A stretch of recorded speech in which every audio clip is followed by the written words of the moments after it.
I'm Shoshanna Spector. I'm the Executive Director of Faith in Indiana. Are my other Hoosiers in the house?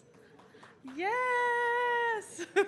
I hear a couple. We've had an extraordinary couple days. So Faith in Indiana is a catalyst for people of faith and marginalized people to act for racial and economic justice. And today I'm going to open up sharing a little bit about how we think about our role in this moment, what we're up against, and particularly the work around deportation defense. And we have an incredible group of folks right here who are going to share some best practices. And our hope in this session, as well as these next 2 days, is that all of you are asking good questions, sharing your own knowledge and experience so that we may learn together and build a more just society. Right? Everybody say amen. Yes. Okay. So Faith in Indiana is a partnership of the 17 largest denominations in Indiana. We partner with the USCCB, I see some Catholics in the house, and the Archdiocese of Indianapolis on a new pilot called the Catholic Accompaniment and Reinforcement Experience. Basically, that we believe that no one should stand alone when facing deportation. So I want to share a little bit about myself. So I have been involved in faith-based community organizing for almost 20 years. I am a Jewish immigrant. So my great-grandparents fled Odessa in the Ukraine at the time when there were great massacres. There were 15,000 or 15 million Jews or something. 15,000, I think was the number. 15,000 Jews in Odessa. Now there's 150. So if we had the immigration policy that we have today, I would not be here standing in front of you. That I am a product of a country that believes that people move, right? That people move to seek a better life for them and their families. That we come, immigrant Americans like my grandparents, come to this country for the promise of freedom and opportunity. Just like the immigrant Americans that are in this room today and the ones that we are thinking about back home. Just like Erica Fierro, this is a picture of a Faith in Indiana leader and parishioner at St. Patrick Catholic Church in Indianapolis. Erica's parents, like my grandparents, chose to come to this great country when she was 5 years old, seeking a better life. She grew up in Indianapolis and graduated from Beech Grove High School. She got married. Her and her husband lead the choir at 2 different churches and have taught like 5 choir professionals across the Catholic Diocese. She has 2 children, Jennifer, who's 3 years old, and Angel, who's 8. And one day, her husband, who had just got promoted at work, was excited and was walking out the door when an ICE agent walked up to him, and he left the house that morning in handcuffs. The only reason that Erica didn't join him, leaving their 2 children in the house alone, is because she pleaded with the ICE agent to let her stay, and he put her on an ankle bracelet. Erica and her husband have no criminal background. They are beloved pillars of our community. And this picture is hundreds of people that came together over a 3-week period where she was engaging with ICE. And this is Archbishop, the Catholic Archbishop Thompson, standing with Erica and her pastor, Father Larry, at the ICE check-in point. Because we believe that no family should go through this alone. We stood with Erica and hundreds of people demanding that Ricardo Wong, the director of ICE in Chicago, grant her a fair hearing. But unfortunately, she didn't get that hearing, and her husband and her 2 children are now in Mexico, a country that, as I said, she has never visited or known. So, as many of you, a lot of you in this room know, ICE immigration arrests have increased dramatically. So what's new is not that people are getting deported. What's new is not necessarily the quantity, although as you know, the National Administration has publicly stated that their plan is to remove 4 million people, and we've already felt the pangs of that in our community.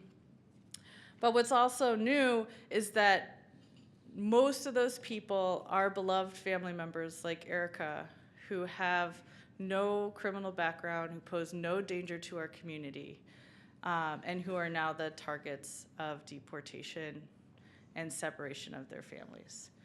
So as everyone in this room knows in their heart and their body, because they do this work every day, we are facing something bigger than just a new policy, right? That there is a plan to take our family members from us. And there are beneficiaries. Am I correct? So this is just a quick chart of the 2 largest beneficiaries, the $2 billion industry that we now have, the private immigrant detention corporations. So Geo Group and CCA, they're the first 2, are making the most money. And then our county jails is number 3. So all of us know that today we're going to talk about deportation defense, but I want to put this in a context of what we're up against as a country, and that each of us in our counties and in our states are on the front line and have the opportunity to join hands with others and make it clear that families belong together, and that we're going to stand with every individual family, but we're also going to build a movement of people across this country and people of faith who make sure that our families are given the freedom and opportunity that my family was given when my grandparents came to this country.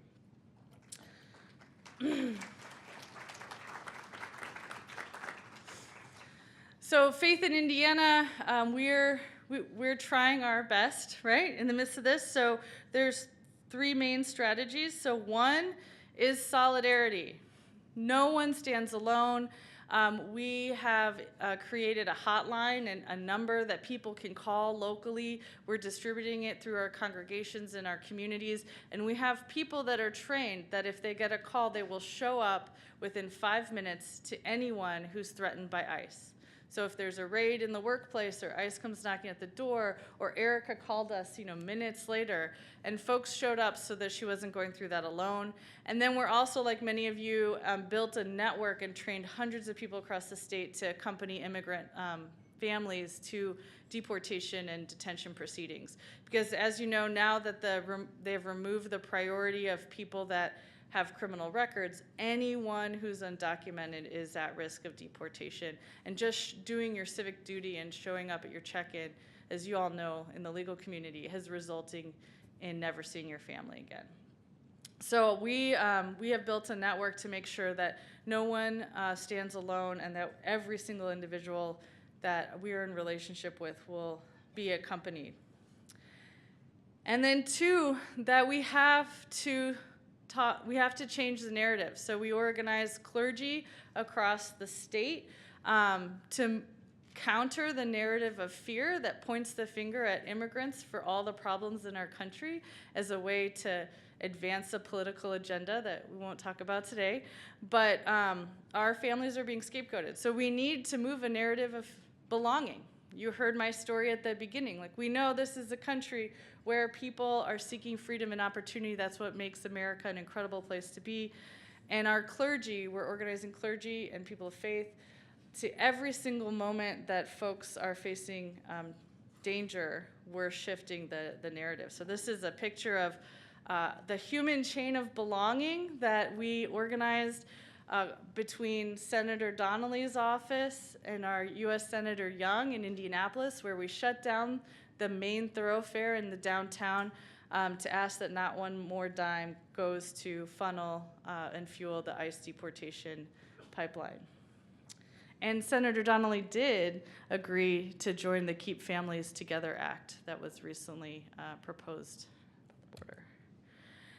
And then this work lives and breathes in communities. So we're building bridges between immigrants and non-immigrants, sharing their stories, and building a movement of people across Indiana who are going to hold both local and national electeds to this vision of belonging.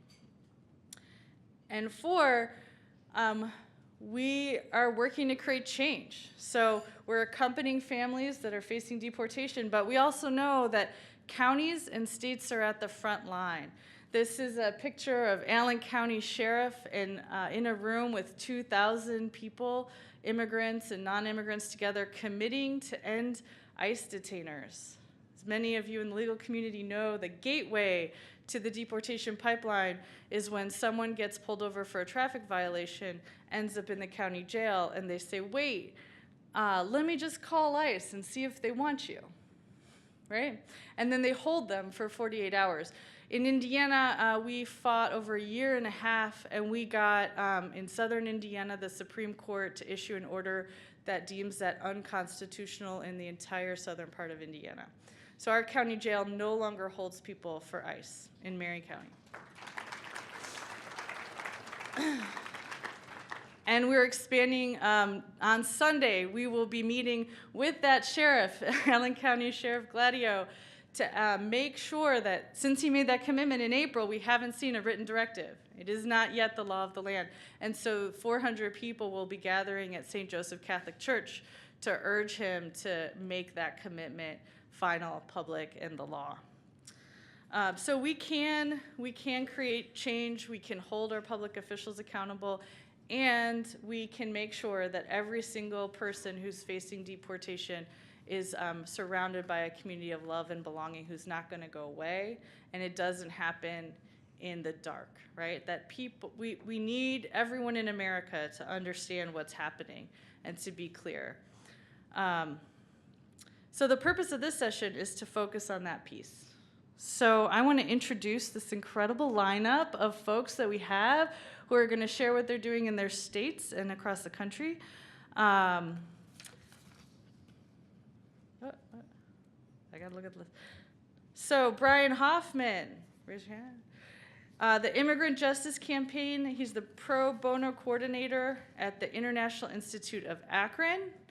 Corey Lazar, Senior Program Associate of Safe Cities Network, the Center on Immigration and Justice at the Vera Institute of Justice, one of my favorite places. Manuel Perez, and you have a partner, no? I'm student to Bray. Oh, okay. Membership Coordinator and Organizer, Cincinnati Interfaith Worker Justice. And then Carla Wallace, the co-founder of Showing Up for Racial Justice and the coordinator of Alerta Roja. So we're going to start and give everybody about 5-10 minutes to present their incredible work. And then we're going to have a good 45 minutes to have a conversation with all of you. So get your questions ready and share from your heart about what you're doing. Brian? Hi, good morning, everybody. Hi, good morning, ma'am. Yes, my name's Brian Hoffman. I'm a volunteer with the Immigration Justice Campaign. We received a faxed letter of support from you for one of our clients, and the attorneys have looked at it and they have some concerns about some of the language. Thanks so much for sending the letter, but we're asking if you could send us another version and delete the last 2 sentences. If you have any questions, please call our hotline and one of our volunteers or attorneys will get back with you. Thanks. That's it. That's how one person who does not speak Spanish and who is not a lawyer can get somebody out of detention. And those are the phone calls that we have volunteers making all of the time, and that unfortunately there is a constant need for thousands and thousands more of. I'm really happy to be back here in my home state of Ohio talking to you about how communities can organize to coordinate responses to detention and deportation. Around about the time I was born was when the John Lennon song Beautiful Boy came out, which has that line in it about life is what happens when you're busy making other plans. So I grew up on a farm here in Wayne County, and but for life intervening, I would probably be mowing hay with my dad up in Worcester right now. But instead, I've spent the last 3 years traveling around the United States setting up coordinated deportation defense projects at detention centers, largely in the American South, and now finally back here in my home state of Ohio. So I'm really happy to be here talking to you about this topic because I think the situation in Ohio is finally ripe for a much greater collaboration between all of the fantastic organizations that we already have working on these issues. In 2015, I moved to Texas to become the first managing attorney of the Family Detention Pro Bono project that at the time was called CARA, based at the Family Detention Center in Dilley, Texas. The project is now in its third year. We had about 600 volunteers come through the project in the original 6 months of the launch. And it's now managed by Texas Rio Grande Legal Aid and still operates an extremely robust volunteer deportation defense project where any one of you can actually sign up, go spend a week in Texas, and work directly with the detained women and kids who are at this 2,400-bed, 55-acre facility. That's just one example of the opportunities that are available through many of these organizations and through the immigration justice campaign that I'm now working for. And I want to explain some of the projects that we've worked on so far and sort of how we got to where we are now in terms of this organization and the system building that makes it possible for one volunteer with no legal background who doesn't speak any language but English to make a phone call and help get somebody out of detention. In 2014, the prior administration restarted the practice of family detention, which had been ended under the second Bush administration. The media is a key player, as we know, in these conversations, and one of the reasons why the administration claimed it was justified in beginning to detain women and children again is because of this media narrative around a surge of undocumented immigrants pouring through Mexico. Does that sound familiar in light of recent events? It's always been the case that the American public is severely undereducated about the reasons people actually come to this country. And I think so many people still have this image in our heads of Mexican house painters in the 90s who are looking for a better life for them and their children. And the fact is, the vast majority of the people coming to the US right now are literally fleeing for their lives and the lives of their children. And so the humanitarian concerns that gives rise to really make it impossible for us to continue to use the kind of economic justifications that in the past have supported these harsh immigration policies. So as a result of the rebirth of family detention in 2014, a group of national organizations, largely the American Immigration Lawyers Association and some of its state chapters, started sending teams of volunteers to the Artesia Detention Center, which at the time was a series of modular trailers near I think it was a demolitions testing range at the Federal Law Enforcement Training Center near Roswell, New Mexico. Unfortunately, the accommodations for detained families haven't gotten any better since then. By many accounts, they've only gotten worse. I traveled to Artesia as a volunteer in late 2014 with the Ohio chapter of the American Immigration Lawyers Association, and we began to see the need for these very specific, very systemized set of opportunities where a volunteer with 5 minutes to spare can make one phone call and actually contribute to someone's freedom. And from that, using a variety of cloud-based case management systems, email lists, in-person conferences and meetings, we've expanded, we meaning members of the national movement who have been doing this work, we've expanded to an unprecedented number of detention centers even as the administration continues to open more and more. In 2015, the administration closed Artesia and moved the population to the detention center in Dilley, where I then managed the project that year. We started in the spring of 2015 with something like 600 women and kids, and by that summer, the facility had about 2,000 people in it. And through our ability to build systems, using software, using the ability to break down these tasks into modular units, I, on paper, was the attorney for something like 1,000 women and kids during 1 month of 2015. And I have no problem defending myself before my state disciplinary council if anybody has an issue with that, because we were literally saving lives and putting systems in place to make the quality control that's necessary for one attorney to represent so many people possible. And so I'm very happy that we've been able to continue that work today. Some of you may have seen the 1983 Matthew Broderick movie War Games. It's one of my favorites. I didn't see it when it came out because I was an infant then. But if you remember the movie, the conclusion that the supercomputer comes to in preventing thermonuclear war is that the only way to win is to just not play the game. And so in a detention center with 2,000 people, you are often forced to triage and decide, who gets representation and who doesn't. There are, fortunately or unfortunately, depending on how you look at it, only 24 hours in a day. And often for attorneys, we're making very, very difficult choices about whether the person who I'm talking to right now is the person who I spend my share of those 24 hours on, or whether there's another person waiting just outside the door who might need me even more. And what those of us who were working on the ground that summer realized was that the only solution is to not play the game. I do not turn anybody away who asks for assistance.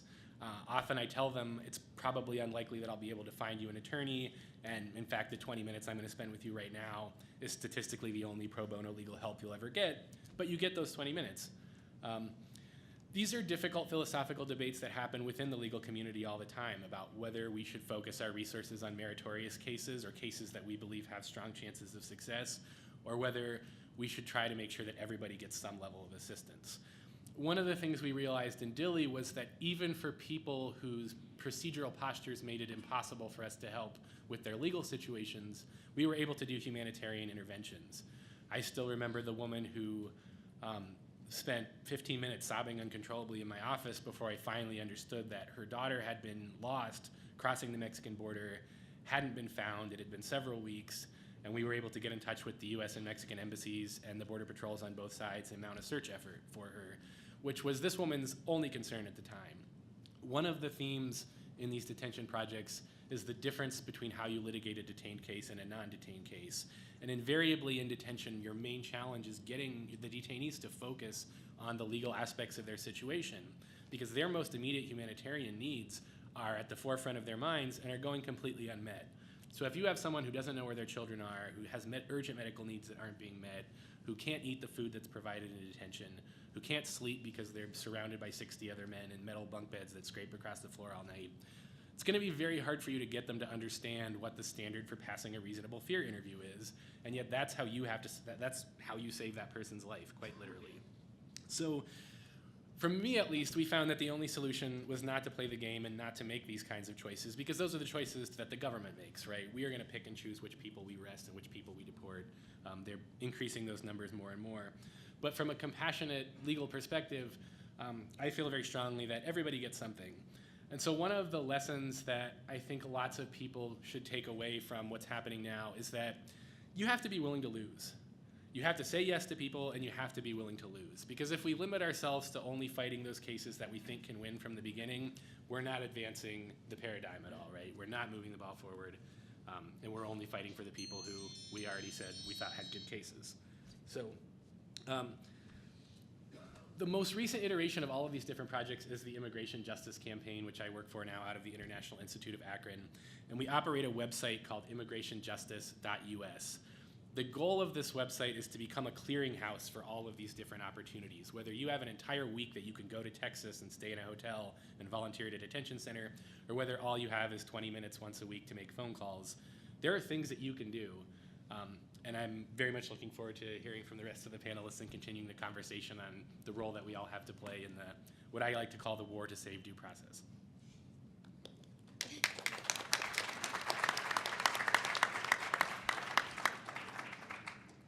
Thanks so much.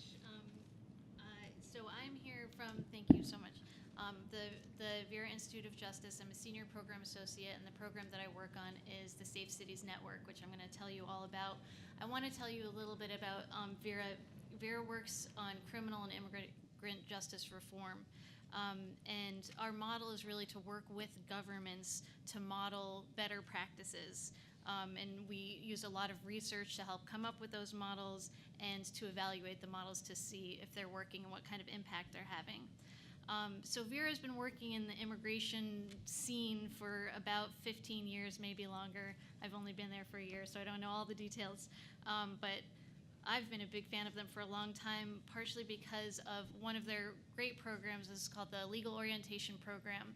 And that is a program that has brought lawyers through nonprofit organizations, lawyers into detention centers around the country to give sort of basic legal information. So previously, there's no legal information for people who are in detention. And so the LOP really expanded this opportunity for people to be getting this basic legal information and potentially connect people to lawyers or further individual advice for their cases. And so Vera piloted this project, works with EOIR, which is the sub-agency under DOJ that oversees the immigration courts, to get this program out. And you know that this program is effective and useful because Jeff Sessions tried to close it down. So he tried to close it down just in April, and there was an amazing response from the networks that are involved in LOP, from senators, and Vera obviously was really in there every day lobbying. And we got Jeff Sessions, on camera in front of the Senate Judiciary Committee to rescind that termination of the LOP. So it was a huge win this year. So these kinds of networks that are created through LOP and Vera are also sort of what helped provide the support for the Safe Cities Network. The Safe Cities Network is based on a model that's out of New York called the New York Immigrant Family Unity Project. And so in case you don't know, just to clarify, people who are in removal proceedings are not entitled to a lawyer. You can get a lawyer if you have the money, but you're not given a lawyer. So you are faced with an incredibly complicated legal statute, and you have to go in there by yourself, not speaking English many times, and explain why you shouldn't be ripped from your family and community and deported without an attorney. So New York, with a lot of coalition building and a lot of negotiation, piloted a project that everyone detained in New York would get an attorney. So it started off as a pilot project. They've now expanded it so that now every single New Yorker who's detained, and it's not just New Yorkers, everyone who's detained in the New York detention centers and are appearing before the New York Immigration Court are represented. So Vera's role in it, besides helping in the thought process, was to conduct an evaluation, because we wanted to show with research what we anecdotally understood was that lawyers make an impact. And so the evaluation came out in 2017, and it showed that obviously outcomes of your case improved dramatically. People without attorneys were winning their cases about 4% of the time. With an attorney, you're likely to win your case 48% of the time. So a dramatic increase, and so sad to just think about 41% of those people previously had a right to be in the United States and were being deported just because they didn't have access to somebody who could argue it for them. So that's one big thing. The likelihood of getting bond, so just the first thing of getting out of jail, improves dramatically. It doubles if you have an attorney. We studied sort of broader impact on the local community. If you get people out of detention and you get them staying in the community and working, then they're contributing to your economy. They're putting taxes back in. So I think they found that in New York it was something like $2.7 million each year, and on, were maintained by having a lawyer representing and keeping those people in the community. And then, beyond the sort of quantitative things, it's the qualitative things, like what Brian is talking about, this humanitarian thing, and what we heard from the panels before. These nonprofit lawyer organizations do not just representing, they do amazing things. They're in the communities. They're thinking about all aspects of that person's life and, helping in so many ways. So just having somebody in your corner for a change where you're previously, detained and voiceless, having somebody, even if it's going to end up in deportation, to humanely describe that process for you makes such an impact. So after the election, a lot of people called Vera, because they knew that Vera had some work in immigration, and a lot of these governments that we were working with were like, what can we do?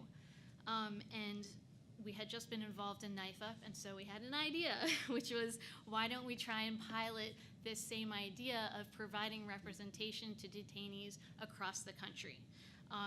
And so one of the cities that got involved in this, and I'll go into more details, is Columbus, Ohio. So that's a big reason why I want us to be here today.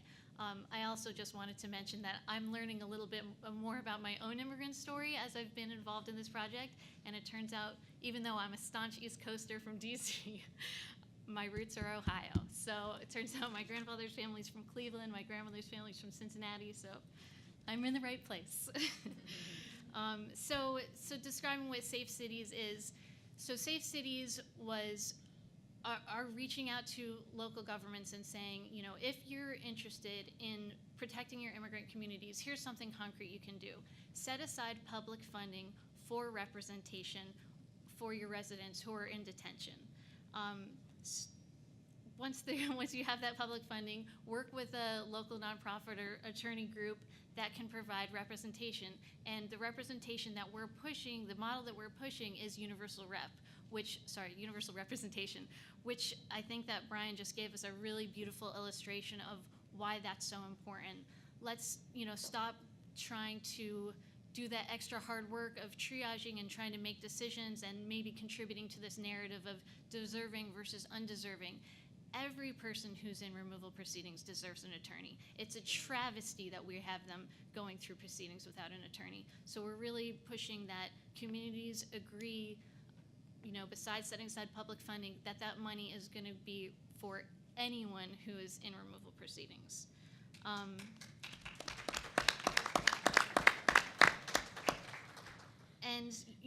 And this is also about due process. And, this is something that really goes across political lines. People on both sides of the aisle really understand the concept of due process, so we like to get that out there, that that's what this is about too. And you heard Brian talk a little bit about what detention is like, so we really are trying to convince communities to work with detained people in removal proceedings. Obviously, everyone in removal proceedings needs a lawyer. If you're detained, you're particularly vulnerable. He described the situations. You probably can, read online. There was just an article in The Guardian the other day. Just the experience of detention is horrible, and just some people don't realize that when immigrants are detained, they're going to jail, but it truly is jail. And obviously Vera is interested in all kinds of de-incarceration. This is all part of the mass incarceration of America. So we're trying to focus our money in detention, where the impact is very huge. And also because, another thing to think about is that, I think it was mentioned on the last panel as well, this is the interior family separation. The family separation that we see at the border, this is what's happening every day in the interior. And so if we address detention, then we're addressing keeping families together. And even if it's not families, again, to not buy into the deserving immigrant versus not deserving immigrant, these are people who are part of our communities. And that's another big thing that I didn't mention, that the Knife Up evaluation showed, the New York Immigrant Family Unity Project evaluation showed that the majority of the people that are getting represented were here for an average of 13 years. These are people who are genuinely part of our communities. Whether it be families or businesses or working, your neighbors. So for the jurisdictions that are in Safe Cities Network, there's setting aside public funding, they're agreeing to universal rep, they're trying to focus the work on detention, and they're also participating in this nationwide evaluation. So we're trying to kind of recreate the Knife Up evaluation, but it's also very unique in that this is really going to be the first cohort of cases that are followed from inception all the way through to their outcome, so that we can show not only the impact on the legal outcomes for the cases, but impact on families and impact on whole communities. And so I just want, just one more further point, and hopefully we can talk about this more. But what we're really learning, this project really just got started up in November, December. But what we're really learning is that this is a whole community project, because you need, when local governments are involved in doing the funding, you really need the community, everyone in the community who cares, to get out there, to know your political processes, to know the budget process for your community, find out when those budget hearings are, find out what they're putting the money to, and try and get out there and let them know we want to see, taxpayer dollars going to defending our immigrant communities.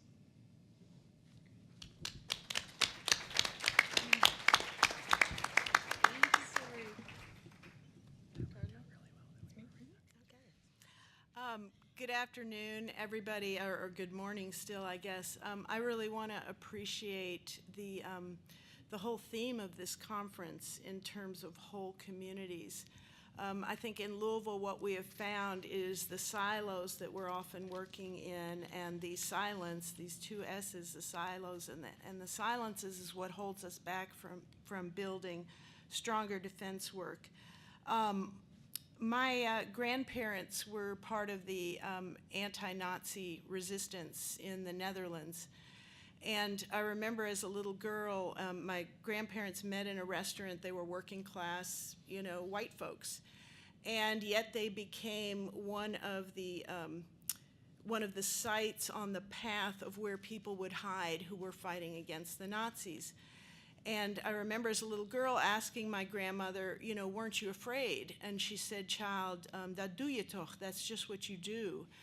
And it really instilled this idea that we're all in this together, and whoever's being targeted, we stand with each other. The other thing that was really critical is that when we look at the history of persecution, oppression, repression, the silos that we often stay in and the silence of a broader community create an atmosphere in which the repression is possible. And so to me, the theme of this conference is like, how do we create communities where what is happening is less possible? And I just want to address two things. I think there have been some brilliant, very important points around how we frame the work, and I really appreciate what's been said around not falling into what we think is the easy way to help people, which is say, here's the good immigrants and the bad immigrants, and I just want to underline what other folks have said around that, and I want to stretch it a little bit. There's an organization called UndocuBlack. Are people familiar with that? Particularly addresses the invisibilization of Black immigrants often in the movement, and the resistance of the immigration movement to make more connection with the fight back against a racialized criminal justice system. And yet, as has been noted today and yesterday, I understand, the same folks making money imprisoning disproportionately Black and brown people in our prisons, making tremendous money off of that, are also making money off of the detention center. How it is often that immigrants get picked up is by racial profiling, which was honed and fine-tuned through the racial profiling in Black communities. A prison industrial complex which houses more prisoners than any other country in the world, disproportionately Black and brown and poor white folks. And that in that stretching to say, and immigrants aren't the criminals, that we're also building those coalitions and the work around defending a racialized criminalization repression that has been happening for Black communities for a long time. And instead of seeing that as, but that's not our lane, is actually connecting with folks that are leading that work, because then, for instance, in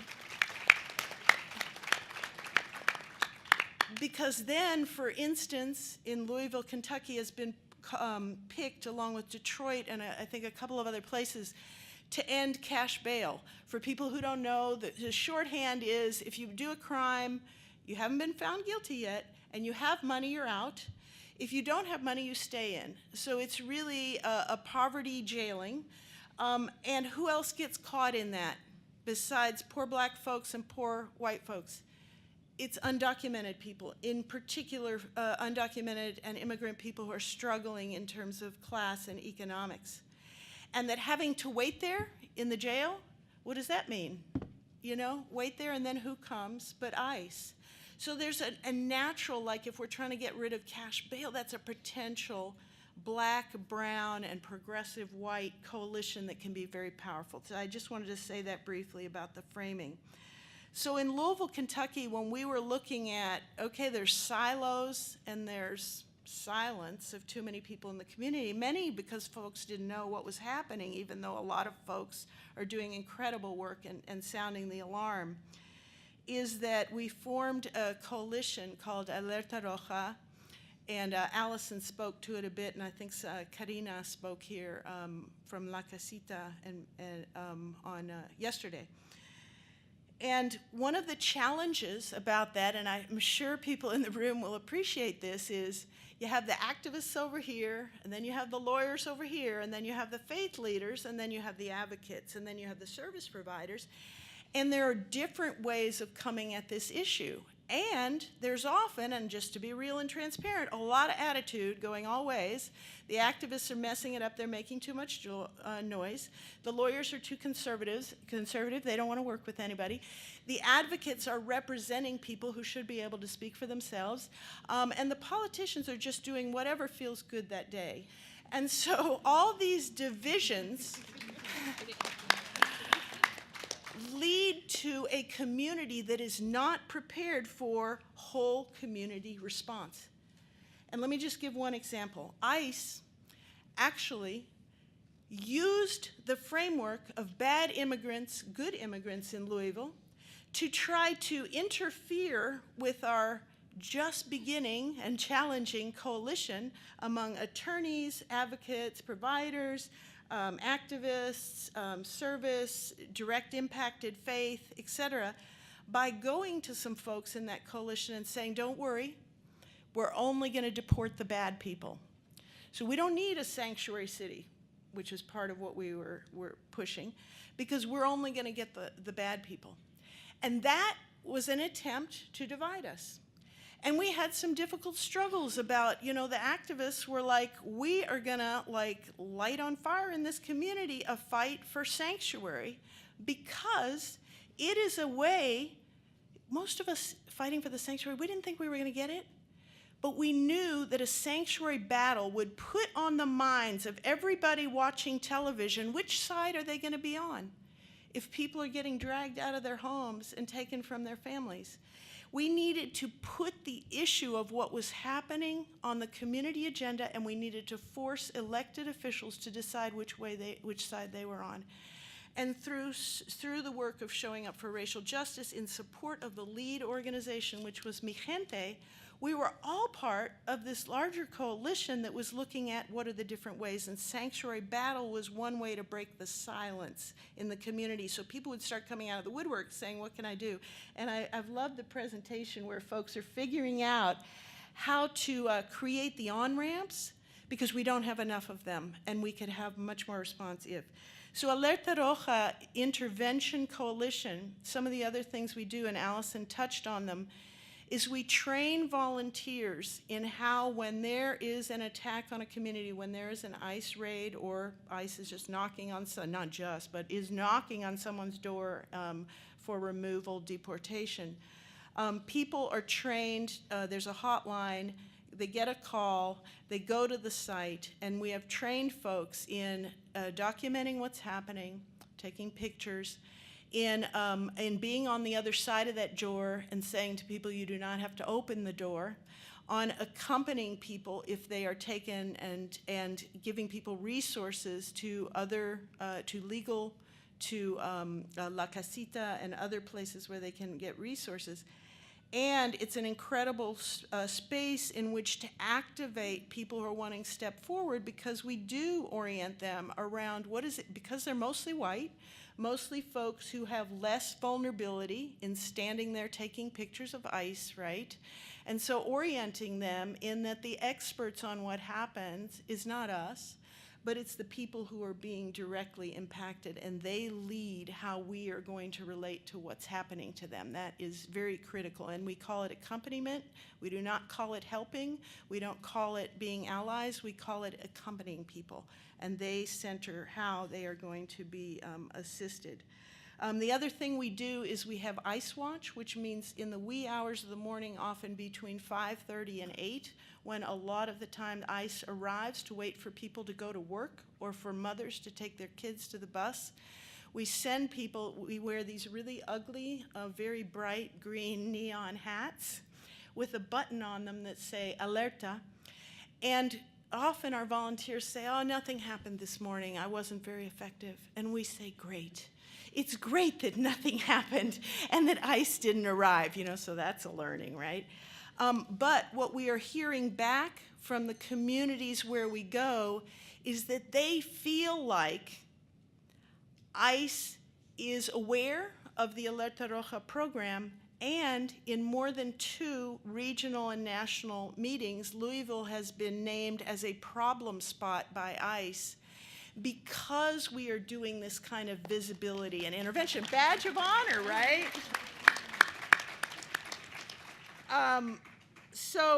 Just one other thing. Before we launched our sanctuary for the city, we did sanctuary in the schools. And that was an amazing opportunity to educate the broader community that kids are being taken and that we don't allow ICE in the schools. And we won that battle, and it was a very important one because it shifted the whole idea of ICE being able to just come in and start interviewing the teachers about who their kids are and stuff. So I just want to end with a Bayard Rustin, and I am paraphrasing, but Bayard Rustin was one of the key strategists to Dr. Martin Luther King. And one of the things he said was that we need bands of angelic troublemakers everywhere to make the system unworkable. And I feel like the work that folks in this room are doing and the work beyond, what we're trying to do is bring each of what we do, collaborate more with each other, and make this system unworkable so that they can't remove our people. Thank you.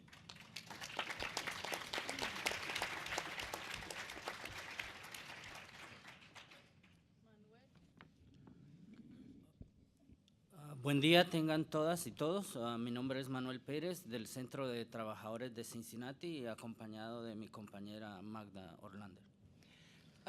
Hello, everybody.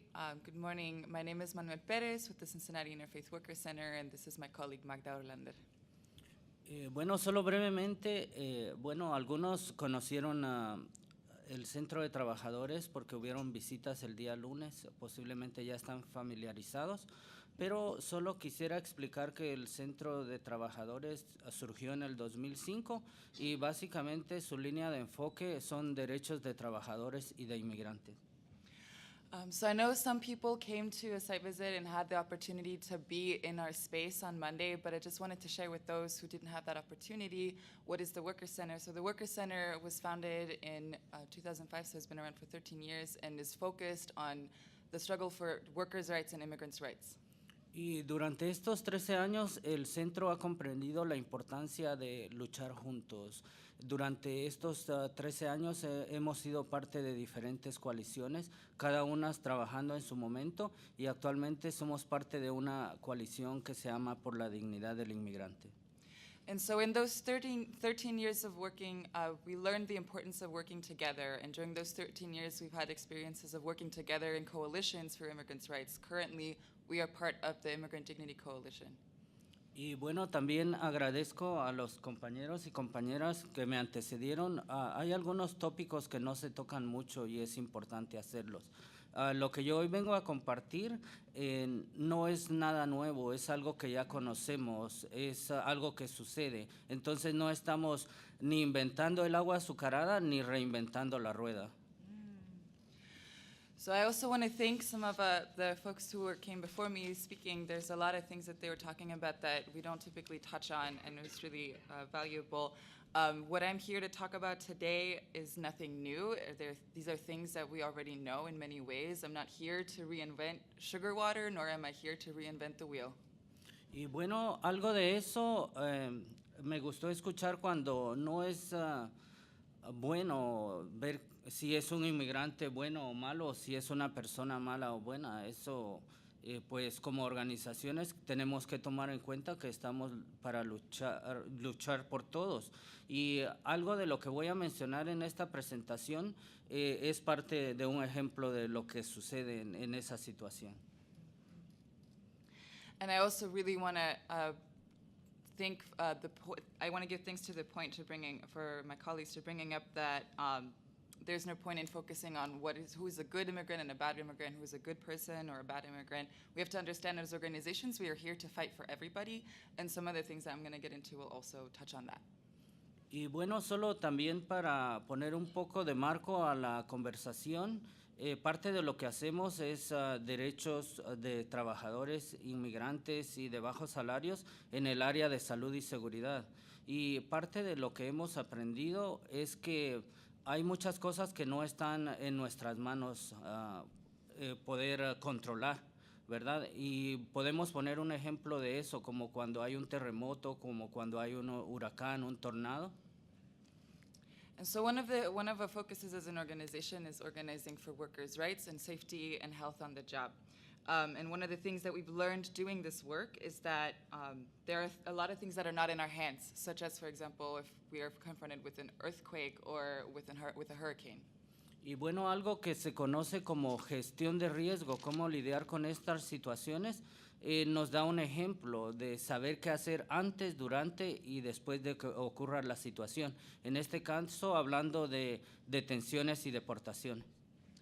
And so in terms of doing risk management in these kinds of cases, one of the things that is the process that we learn is how do you prepare, what do you do before, during, and after?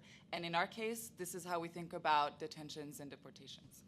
Y bueno, sacamos esta información de uno de los casos que mencioné anteriormente, de uno de nuestros miembros que desafortunadamente después de atender un partido de fútbol y como sucede muchas veces, no únicamente con inmigrantes sino con otros grupos en la comunidad, había tomado unas cervezas, tuvo un accidente, afortunadamente no se dañó él mismo, él iba solo y tampoco dañó a nadie más. And so to share, this is something, what we put together is something that came to us through the process of what happened to one of our members where we stepped in to do defense. It was a case where, unfortunately, and we know that this happens, he went to a soccer game and had a couple of beers, and we all know that, a lot of people do this. Unfortunately, what ended up happening is that he had a car accident after driving after having drunk a couple of beers. The good thing is nobody was hurt. He wasn't hurt. He didn't hurt anybody else, but this accident happened. Luego sucedió que él recibió una citación a la corte, asistió la primera vez y le dijeron de que debía tener un abogado. Él contrató un abogado y bueno, en la segunda aparición a corte fue detenido e ingresado al centro de detención. And so what happened is he had a court citation. He got a court date. He went the first time. They told him that he needed a lawyer. He came back the second time, and that is when he ended up getting detained and put into a detention center. Bueno, lo que sucedió fue una lucha larga de la comunidad, la familia, él mismo, por más de 5 meses. Afortunadamente, y después de luchar tanto, él fue liberado, ¿verdad?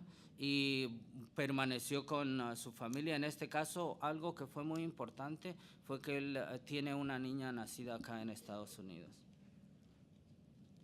And so what happened afterward was that there was a large struggle. There was a big struggle, including the community, his family, and himself, he himself, of course, that endured for about 5 months.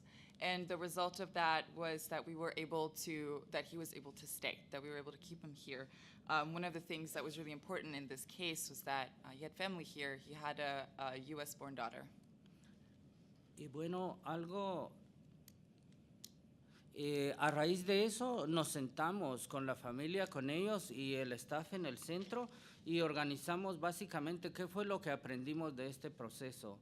Y organizamos algo que se llama Unidos Ganamos, ¿verdad? Que es parte como de un proyecto, un programa basado en la comunidad para defendernos de las detenciones y deportación. And so after the struggle, we sat with the family, between the staff of the center and the family of the affected person and he himself, and we sat down basically to take inventory of what is it that we learned. And the result of what came out of that is we put together this program, we call it Unidos Ganamos, United We Win, which is a community-based deportations defense program. Bueno, esta defensa está basada en 3 marcos de tiempos, como mencioné anteriormente, lo que es antes, durante y después de la situación, y luego también son 12 pasos los que, están en este programa. And so how we frame it is, like I was mentioning earlier, what are the things that you need to do before, during, and after? And these are divided in 12 basic steps that we kind of follow. Y bueno, hablando de los pasos, qué hacer antes, ¿verdad? Uno de ellos, y siempre lo estamos mencionando, es conocer nuestros derechos. Pero también es importante no únicamente conocer nuestros derechos, sino también conocer nuestro poder. Es algo importante. And so going through the steps, how do we prepare beforehand? Well, the first thing that we do, and that we always repeat, and that everyone's always repeating, is you got to know your rights. But you don't only have to know your rights, you also have to know your power. How do you use those rights? Y bueno, algo clave y muy importante conociendo nuestros derechos y aprendimos es que la persona, bueno, no debe decir nada cuando más de lo que se le pregunta, ¿no? Cuando es detenido por la policía o por inmigración. Algo muy importante también es no firmar nada. Y lo hablaron ayer y sabemos que es muy importante, es tener un abogado o abogada en su defensa. And so it's one of the key things that we come down to all the time is, about knowing your rights, you don't say anything more than what is absolutely necessary for you to say. You don't sign anything, and that you ask for your lawyer, you need a lawyer, so you do your best to find a lawyer. Y bueno, también es muy importante, se ha trabajado durante muchos años, desde que estoy conectado con el centro hace aproximadamente 8 años en Conoce tus Derechos. Parte de lo que yo hacía era educar en mi país, Guatemala. Voy a poner un ejemplo. Cuando usted tiene que aprender las tablas de multiplicar, que es algo básico en la matemática, generalmente usted está siempre en el mismo lugar, no quiere avanzar. Si tiene problema con la tabla del número 7, se queda ahí y siempre estudia del 7 para abajo, pero no del 7 para arriba. So I've been with the center for 8 years, and so one of the big things that we've been doing is this Know Your Rights training. When I was in Guatemala, I was an educator, and one of the basic things that we know is, you've got to study your multiplication table. If you don't know it, you won't advance, and you study all of it. You don't just stay, if you stay in the same place, if you only go from 1 through 7, you never go beyond the 7, then you're not going to be able to advance. Y bueno, ¿a qué se refiere esto? A que se ha dedicado mucho tiempo a Conoce tus Derechos, pero creo lo más importante del plan de esta parte es tener un plan como individuo. Se mencionaba anteriormente que no es solo el enfoque en familias, muchos de los inmigrantes están solos, sin su familia acá, entonces también es importante un plan para él y también para quienes tienen su familia, para su familia. And so we put a lot of attention to know your rights, but one of the things that we also need to be putting more attention to is, what is your plan? What is your safety plan? We know that everybody needs their personal safety plan. There's a lot of folks who are here without their family. There's a lot of folks who have family here, who are your loved ones, who are the members of your family, your unit, and have a plan in place to be prepared. Y solo quería pedir por el tiempo, no sé si puedo tomar 5 minutos más para avanzar y tratar de ser breve. If I can just get another couple of minutes, I know I'll try to stay short, but I just really would like to finish if possible. Es muy importante también organizar un equipo. Principalmente es importante qué es lo que la persona quiere. Algunas de las personas quieren luchar por su caso, algunos no. ¿Por qué razón? Porque algunos han tenido alguna deportación previa, algunos sin hacer nada malo, ¿no? Pero ellos saben qué puede suceder al estar en la cárcel, que pueda ser detenido y estar por muy largo tiempo. Entonces ellos no quieren estar ahí. Es muy importante escuchar qué es lo que la persona quiere. And so an important part of that too is organizing your team, and being part of that team means really paying attention to, like, how are you preparing and what does the person want. Some people, for example, will want to fight. Some people, for instance, may have already been through a deportation proceeding, may have been detained before, and for knowing what it is like to be in detention, don't want to go back there. They might not want to fight. Regardless of what the reason is, we have to respect the people's self-determination.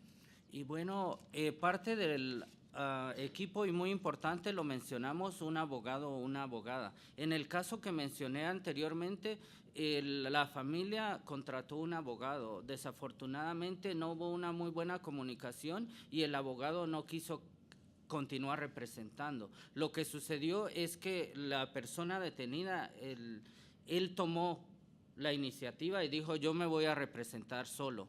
Lo que sucedió es que como parte de la coalición, la familia tuvo comunicación con una abogada que estuvo ayer en el panel, Nasli, y en el final del proceso ella apoyó y marcó diferencia.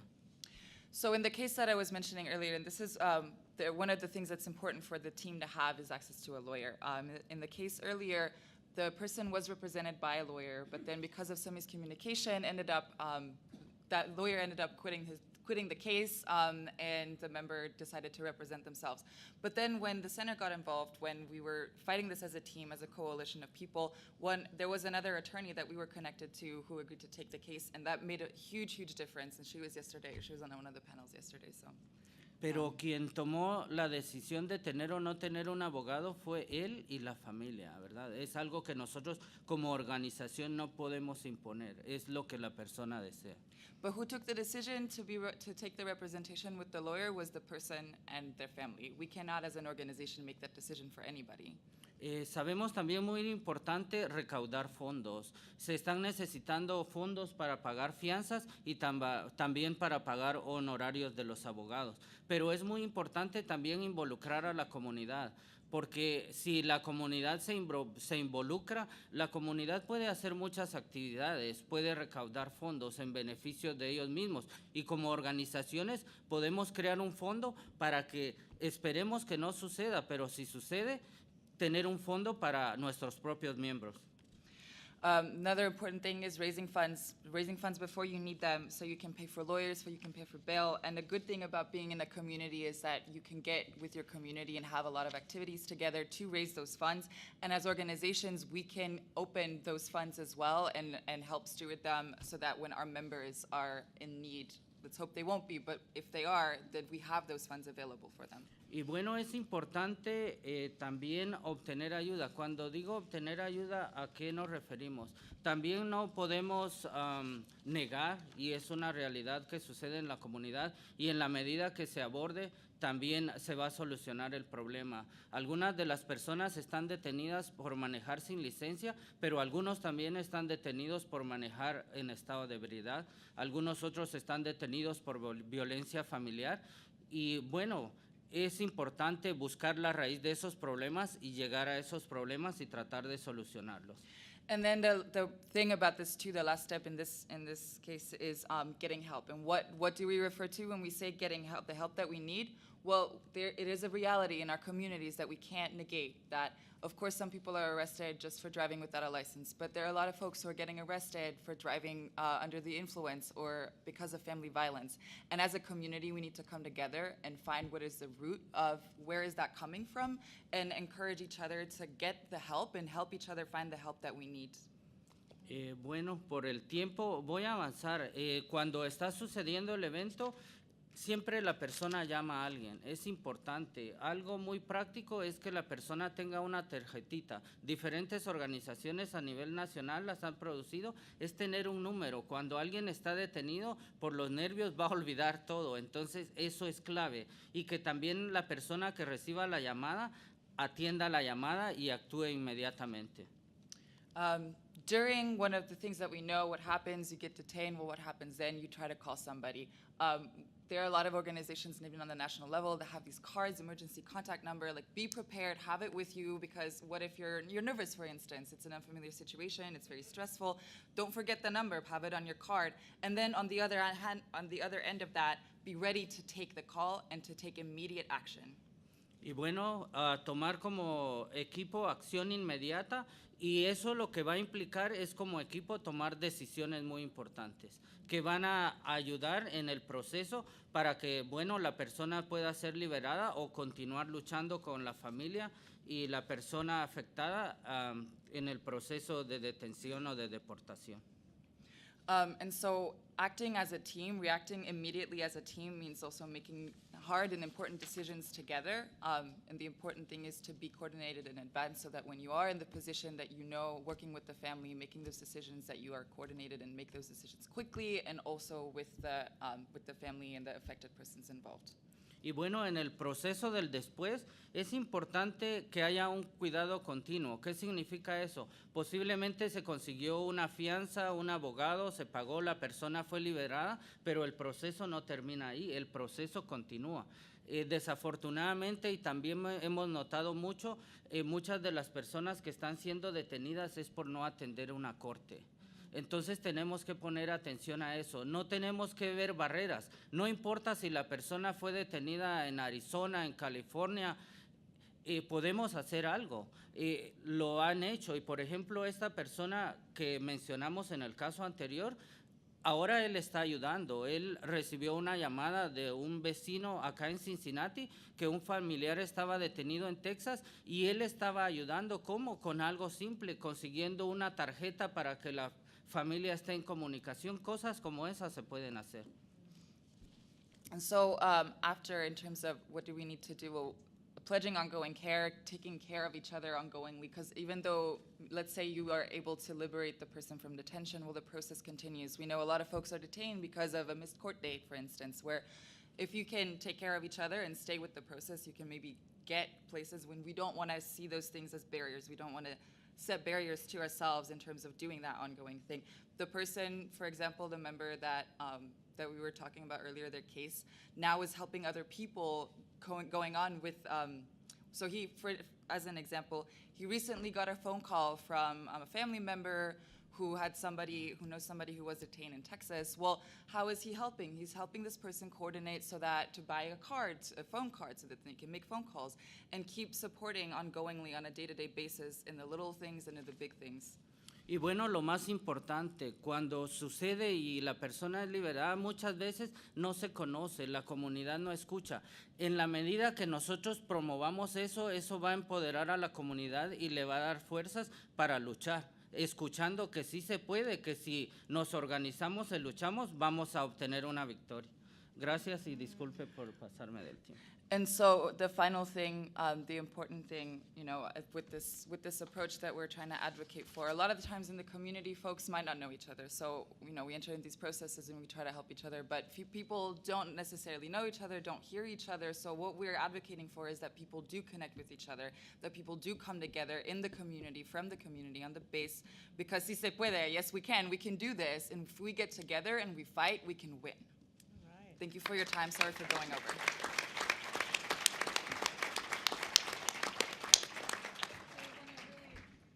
Appreciate the band of angelic troublemakers, as we said earlier today, and the ones that we're developing out in the audience. We wanted to create some time for questions.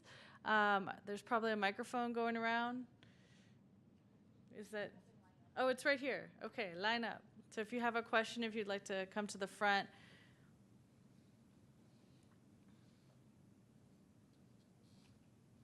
Everybody's already ready to replicate this in your communities? Make it happen? No question? When I do know your rights presentations at detention centers and there aren't any questions, I always say, well, we must have just explained everything so perfectly and eloquently that you don't have any doubts left in your mind about how you're going to pass your interview with the asylum officer tomorrow. Look, picture.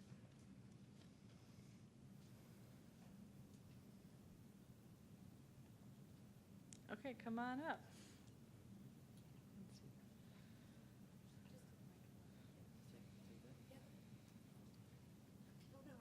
Oh, right there. Yeah, I just wanted to show appreciation also for that quote on the band of angelic troublemakers. I'm originally from Nicaragua, and since April this year, Nicaragua has been going through really, really tough times. And the church has shown an incredible leadership.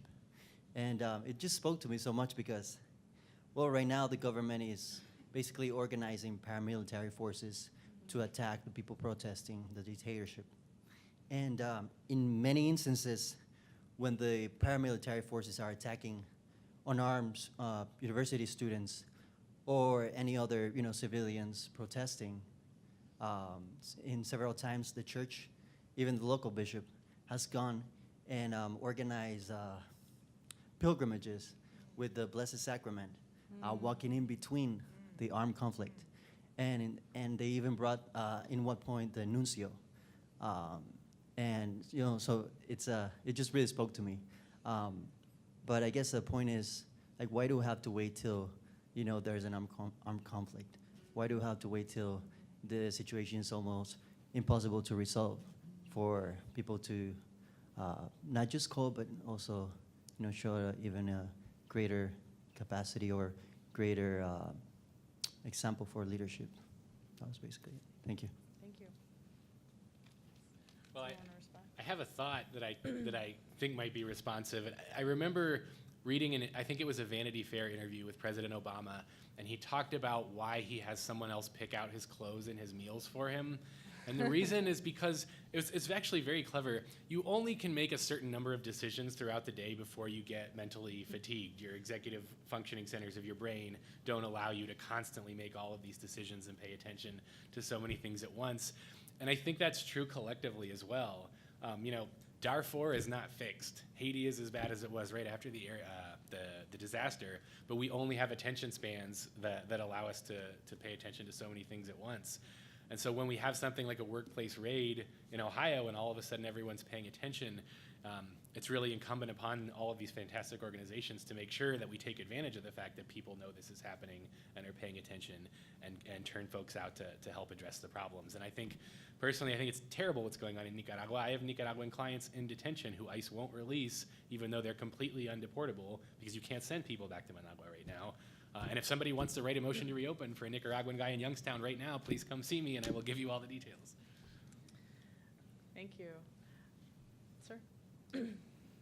Hi, I'm John Snagaki. I teach ethics in the theology department here at Xavier and direct the Peace and Justice Studies program.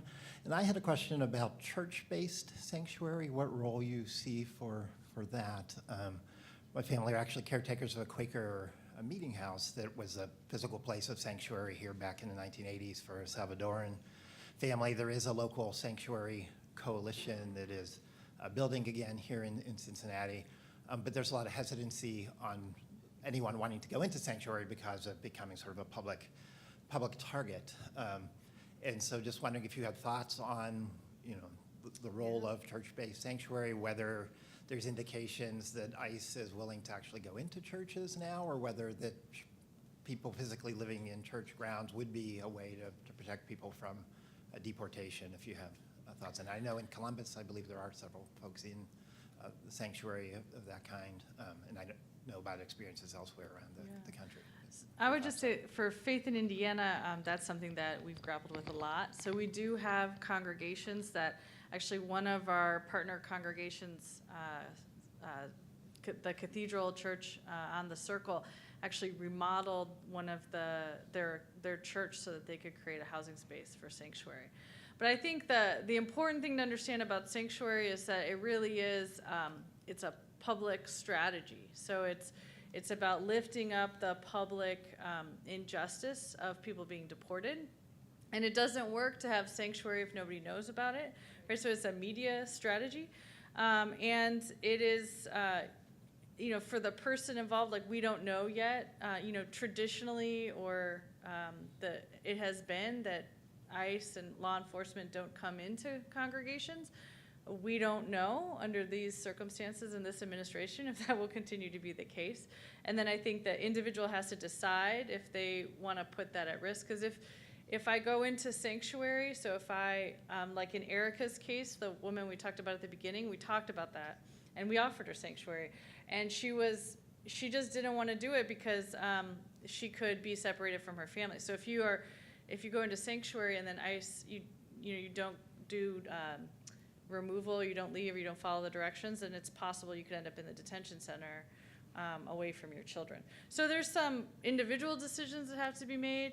And then I would just also encourage folks to consult their denomination. So some denominations have made really strong stances. I know in Indiana, the Episcopal Church, and some of our other partners are very clear that they want to provide sanctuary. Other folks, other denominations have taken different approaches. So I think it's just it's a congregation but it is a collective public strategy. So you don't want to do it unless you're going to build media attention, and it's going to create pressure. I would just add you have to be very strategic about what the end game is with sanctuary, because if you have a legal case where everything has already been tried and hasn't worked, going into sanctuary probably means that you're not coming back out unless it's to go back to your country. So if you're prepared to wait out the administration in sanctuary, that's a decision that you should make before going in, because too often there are things that could be done that have already tried and failed, and so you need to be very strategic about why you're going into sanctuary and what you hope to achieve. If I could just add one thing, one of the pieces that we have in Louisville that originally came out of Showing Up for Racial Justice Faith, but now is its own entity, is the Interfaith Coalition for Immigrant Justice, which has really mobilized faith leaders to consider the idea of sanctuary on various levels. It's so that it means that congregations are saying, what does it mean to be sanctuary for us? And for some of those, it means material aid to some of the programs that are helping people on the front lines. Some, maybe one group had a big conversation about becoming a sanctuary church, had become a few decades ago during U.S. and El Salvador, didn't end up deciding that, but is one of the strongest faith spaces in terms of engaging the immigrant justice work.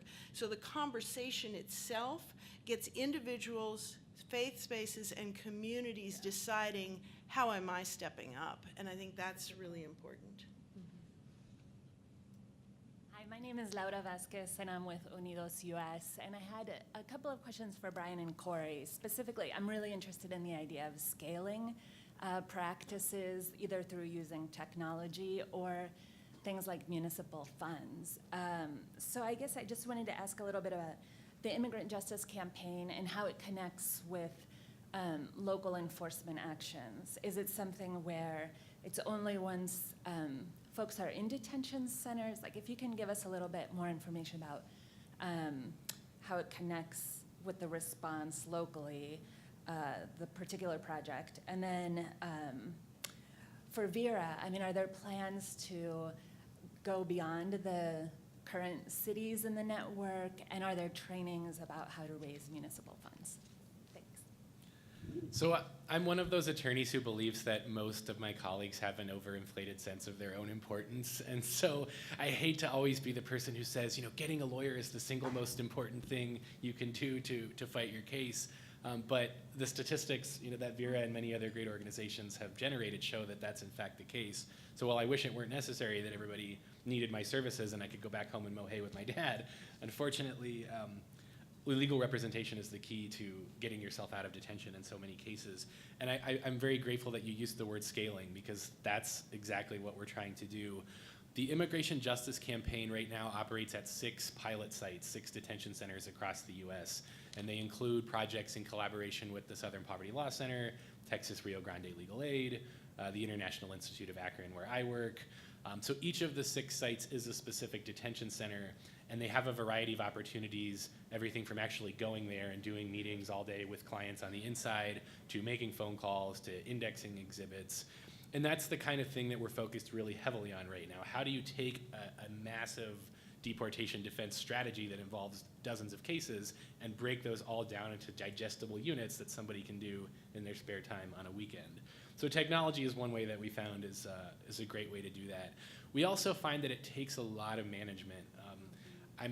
It's somewhat embarrassing to say that I haven't really read a lot of the jurisprudential vomit coming out of the Attorney General's office these days, because it's just going to make me incensed, but I also don't have a lot of time to focus on changes in the law because I'm driving all the way across the state with boxes full of files and computers and volunteers. So creating these scalable systems, I think, is the key.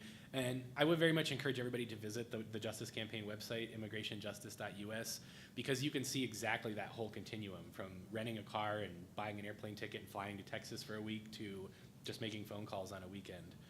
That's very much what we're focused on, and this is the pilot. So people who have experience with that, if you're an IT administrator or you design forms for a living or you're a librarian, please volunteer, because that kind of organizational stuff is so important. Thanks. In terms of whether or not we're looking to expand, we definitely are looking to expand the Safe Cities Network. So I don't think I said this before, but currently we're in 12 different cities and counties across the country, East Coast, West Coast, Ohio, Texas. And we are basically making it a little bit community-based, like grassroots built up. It's kind of who is reaching out to us and saying that they're interested. We don't have a training and we don't really have like a public how to get involved quite yet, partly because we're still growing, so we need to know there is some catalyst funds that have been involved, and so we don't know how much we have. But definitely if you're working in a community and you are working closely with the local government and there's some interest, definitely encourage you to get in touch. Also, go to our website just so you can get more information about everything that's entailed. And also, you know, this is something we're still developing, but I think it's helpful to start talking early on in the process just to help create a really strong program. So we don't have any trainings yet about getting municipal funds, but I think that's a really good idea, and I definitely, you know, we're learning this process ourselves, and so hopefully we can get to a point where we'll have something like that. Thank you. Great. Okay, last question. If I could add one quick thing really quickly, we're having an all-day training on August 1st at the University of Akron Law School for people who are interested in learning kind of the legal ins and outs of these immigration cases. So for those of you who are available, we'll put it up on our Facebook page, but that will be a very helpful training, I think, for folks who want to be able to do more. Oh, just the last question. We only have a few minutes left. My name is Samantha Searles, and I work for the Intercommunity Justice and Peace Center here in Cincinnati. My question is mainly for Carla, because you brought it up. How do you overcome, or what advice do you have for communities like Cincinnati that have a lot of different groups with a lot of different interests and a lot of different theories of change and how to get things done that are deep-seated and have caused some tension? You mentioned it earlier, and I just wanted to know if you had any advice for us on how to overcome that. Yeah, I wish that I could say, well, as long as we recognize the need to cooperate better, then everybody will do that. And that's just not true. In our case, I think it was really important for some folks to identify themselves as going to do that from some of the different camps. So leadership was incredibly important. And having kind of the values of what we're about and very much centering the needs of most impacted communities, and then having some folks intentionally talk about, like, you know, when we're divided, how do they use that to keep us from doing what any of us wants to do?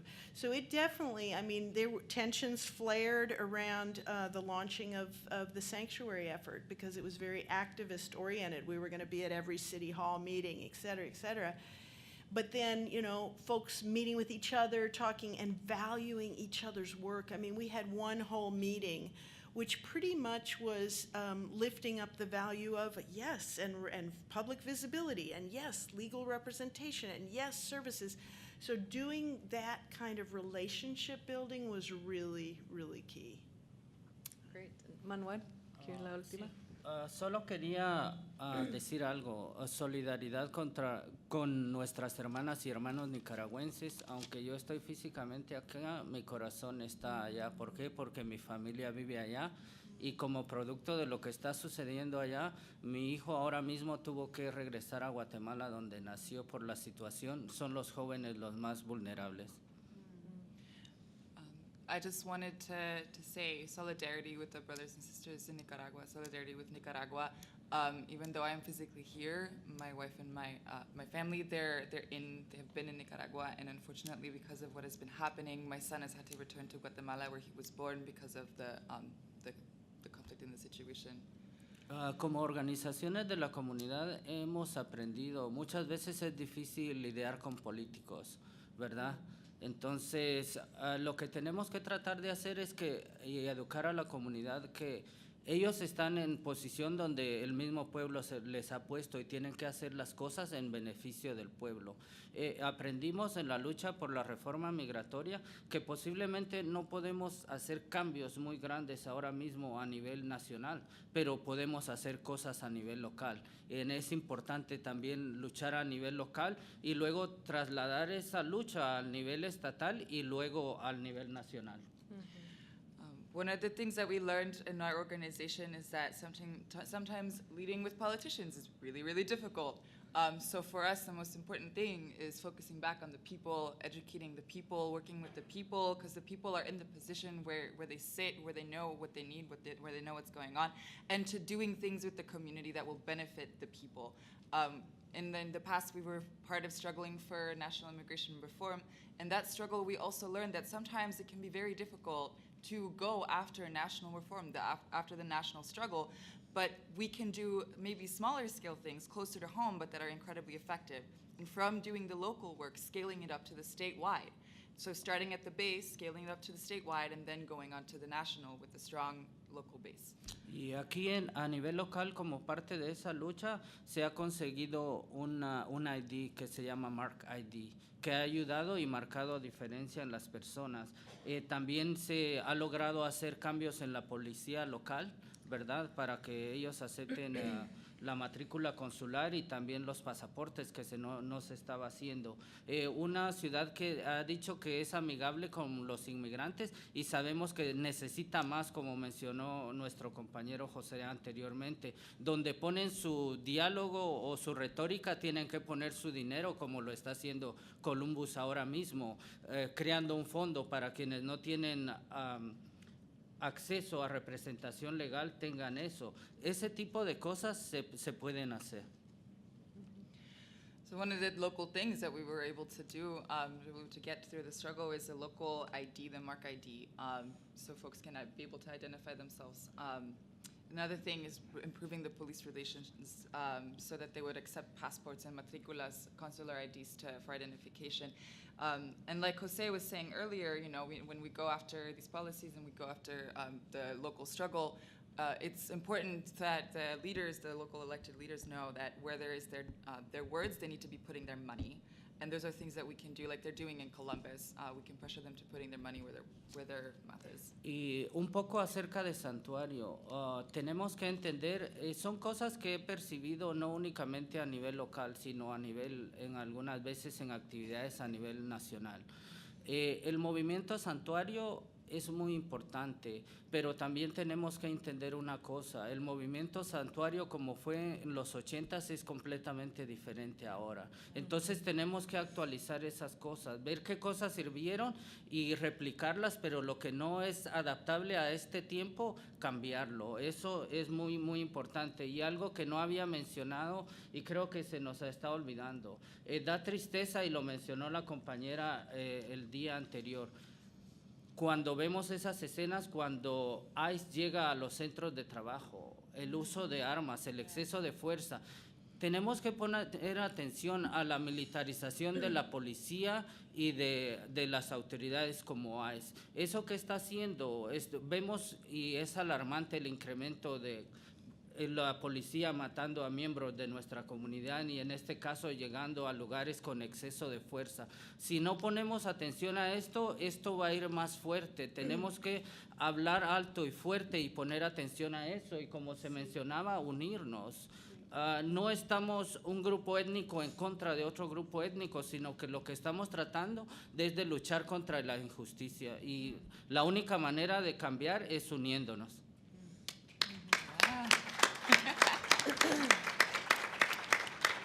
So just one last thing about the sanctuary, things that we've seen this kind of happening locally, we've seen it on the national level, and it's important, but it's not like it was in the 80s.